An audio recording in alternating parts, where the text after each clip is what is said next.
ఎలా ఉంది ప్లాను? మీరు చెప్పిన దాంట్లో పాయింట్ లేదని, పొటెన్షియల్ లేదని నేను అనట్లేదు కిరీట్ గారు. మనం మంచి కోచింగ్ సెంటర్ పెట్టామే అనుకోండి, నేనేదో నీలాంటి టాప్ ప్రొఫెషనల్స్ దాన్ని బ్రహ్మాండంగా నడుపుతారు. అనుకోండి. అనుకోవడం ఏంటి, విషయం ఉన్నట్టుగా అంత వినయం కూడా మంచిది కాదు. నువ్వు అదరగొడతావు. తెలుసు సార్, నేను అదరగొడితే మాత్రం మనకు ర్యాంకులు రావద్దు. మధుబాబు, ర్యాంకులు అంటే బ్యాంకులో లోన్ లాంటివయ్యా. ప్రొసీజర్ తెలిస్తే అవి వస్తూనే ఉంటాయి. ఒకసారి రావడం మొదలుపెట్టిన తర్వాత మచ్చికైన జాతి కుక్కలా మన వెంటే ఉంటాయి. ఆ సంగతి నాకు వదిలేసాయి. మీ కిరీట్ దాస్ అని కాదు, టోపీ దాస్ అని పేరు పెట్టాల్సింది మీ అమ్మా నాన్న. ఇంతకీ ఈ హైటెక్ కోచింగ్ సెంటర్ మన స్కూల్లో పెట్టడానికి స్థలం ఎక్కడి నుంచి తీసుకొస్తారు? మీ లెక్కల టీచర్లకి ఎక్కాలు తప్పించి లోకజ్ఞానం తక్కువయ్యా.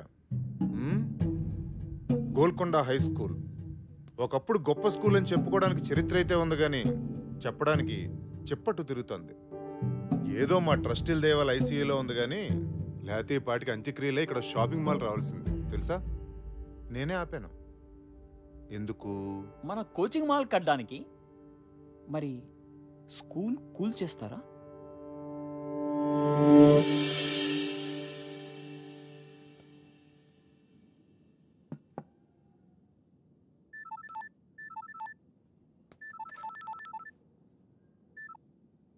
హలో విశ్వనాథ్ గారు, నేను చైర్మన్ గారు చెప్పండి సార్. ఒకసారి బోర్డు రూమ్కి వస్తారా? ఇప్పుడా? యా, కొంచెం ఇంపార్టెంటే. అదే మన ఫండింగ్ గురించి అనుకున్నాం కదా, దాని గురించి. వస్తున్నాను sir. Thanks for coming at short notice. Viswanath గారు, మన బోర్డు అందరికీ జిహెచ్ఎస్ అంటే ఒక ప్రత్యేకమైన అభిమానం, ఇష్టం ఉన్నాయి. కానీ రిజల్ట్స్ లేకుండా ఈ స్కూల్కి డబ్బులు ఇన్వెస్ట్ చేయడం చాలా కష్టం. కనీసం ఒక్క ఆస్పెక్ట్లో, స్పోర్ట్స్, అకాడమిక్స్ ఆర్ మీకు ఇష్టమైన క్రికెట్లో ఏదో ఒక్క దానిలో జిహెచ్ఎస్ని మళ్ళీ టాప్ పొజిషన్కి తీసుకుని వెళ్ళండి. I'm with you. లేకపోతే ట్రస్టీలు ఒప్పుకోవట్లేదు. కిరీట్ దగ్గర ఒక ప్రపోజల్ ఉంది, దాన్ని అందరూ సపోర్ట్ చేస్తున్నారు. కిరీట్? యా, కిరీట్ అంటే ఏదో బిజినెస్ ప్రపోజల్ అయి ఉంటుంది. Of course. మన స్కూల్ గ్రౌండ్లో ఒక ఐఐటి ఎంసెట్ కోచింగ్ సెంటర్ కట్టాలని Kireet idea. What? I can't believe it. ఇది చాలా దారుణం సార్. ఆ గ్రౌండ్ లేకపోతే జిహెచ్ఎస్ ఆత్మ లేనట్టు సార్. ఎంత చరిత్ర ఉంది సార్ ఆ గ్రౌండ్కి. ఎన్ని జ్ఞాపకాలు, ఎన్ని విజయాలు. ఆ గ్రౌండ్ లేకపోతే. విశ్వనాథ్ గారు, ఏళ్ల కిందటి జ్ఞాపకాలకి ఏం విలువ ఉంటుందండి కిరీట్ లాంటి వాడికి? మీరేమైనా చేసి ఆ గ్రౌండ్ని కాపాడాలి. ఏ క్షణమైనా కిరీట్ ఈ ప్రపోజల్తో మీ దగ్గరికి రావచ్చు. అందుకే మిమ్మల్ని ముందే పిలిచి చెప్తున్నాను. Thank you Mister Shah. Good luck.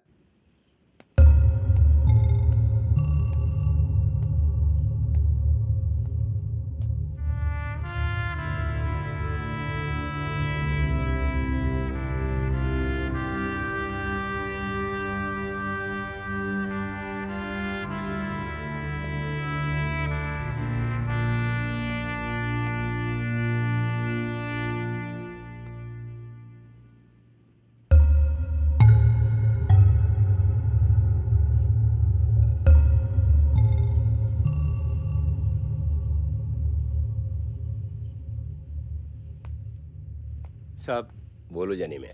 మీరేమీ అనుకోకపోతే నేను ఒక మాట చెప్తాను సార్ మీకు. అనుకునే మాటే చెప్పు. మన పోరగాళ్ళకి ఒక మంచి క్రికెట్ కోచ్ని పెట్టండి సాబ్. ఎందుకంటే నాకంటేనే ఘోరంగా ఆడుతున్నారు వీళ్ళు. 15 సార్ల క్రితం మీరు ఉన్నప్పుడు సాబ్ ఎంత బాగుండేది. టైం వచ్చింది. మీరు మర్చిపోలేదా సాబ్? బోర్డుని మర్చిపోయిన విషయం ఎలా మర్చిపోతాను? ఆ పెయింట్ కింద ఓ పేరుండేది గుర్తుందా? అవును సాబ్. అతను ఎక్కడున్నాడు ఇప్పుడు?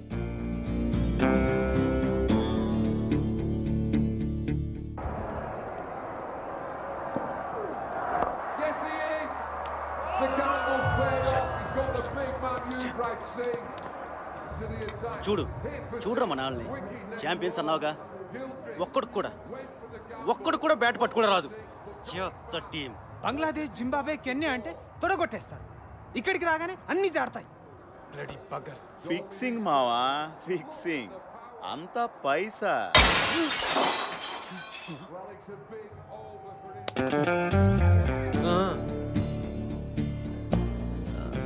సారీ అండి, ఇంకా వేరే ప్లేస్ లేదు. ఉన్నా మీ కామెంటరీ వినే ఛాన్స్ రాదు. ఏంటే? ఇప్పుడు వీడు ఇన్స్వింగింగ్ యాకర్ ఎలా ఎలా చూపిస్తాడు. మీరేమో కవర్ డ్రైవ్, తమరేమో పుల్ షాట్ ఆడుతున్నప్పుడు బాడీ వెయిట్ ఎలా ఉండాలో చూపిస్తారు కదా, తీసుకోండి సార్. ఏంటి పని నువ్వు?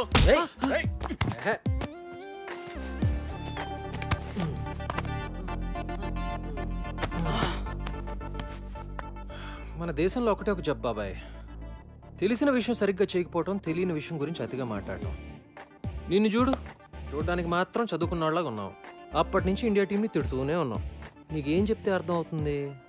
మ్యాచ్ మధ్యలో వర్షం కురిసి గాలివాటం మారింది, బ్రెట్లీ మిషెల్ జాన్సన్లో బాల్ స్వింగ్ చేయడానికి ఆ మాత్రం చాలు అని చెప్తే అర్థం అవుతుందా? లేకపోతే ఓల్డ్ బాల్ని రివర్స్ స్వింగ్ చేయడం నేర్చుకున్న Stuart Clark in swing yorker అద్దరగొట్టాడని చెప్తే అర్థం అవుతుందా? వాళ్ళు 100 కొడితే మనం 101 కొట్టాలి, లేకపోతే మనం 100 కొడితే వాళ్ళు 99 దాటకూడదు. అంతే నీకు తెలిసిన క్రికెట్ కదా. వదిలే సంపత్ సార్, మీరు కూడా రారా పదరా. ఎందుకు సంపత్ వాళ్ళతో? కోటింగ్ బాగానే ఇచ్చాను కదా.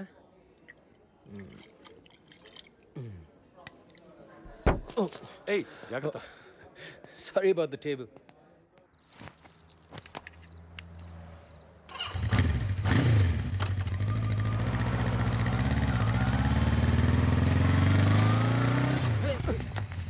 ఏ ముసలోడా, సంపత్ బాబు బాగున్నారా? జానిమియా?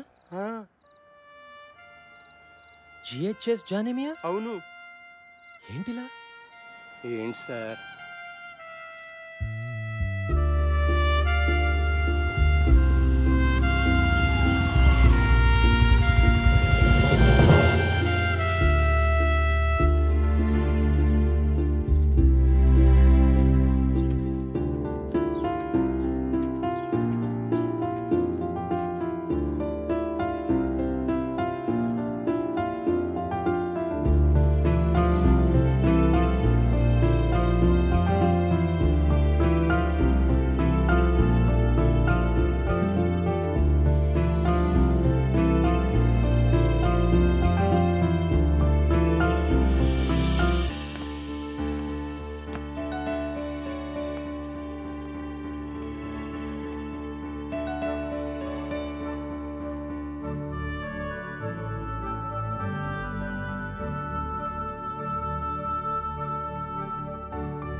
ఎక్స్క్యూజ్ మీ, ఎవరు కావాలి మీకు?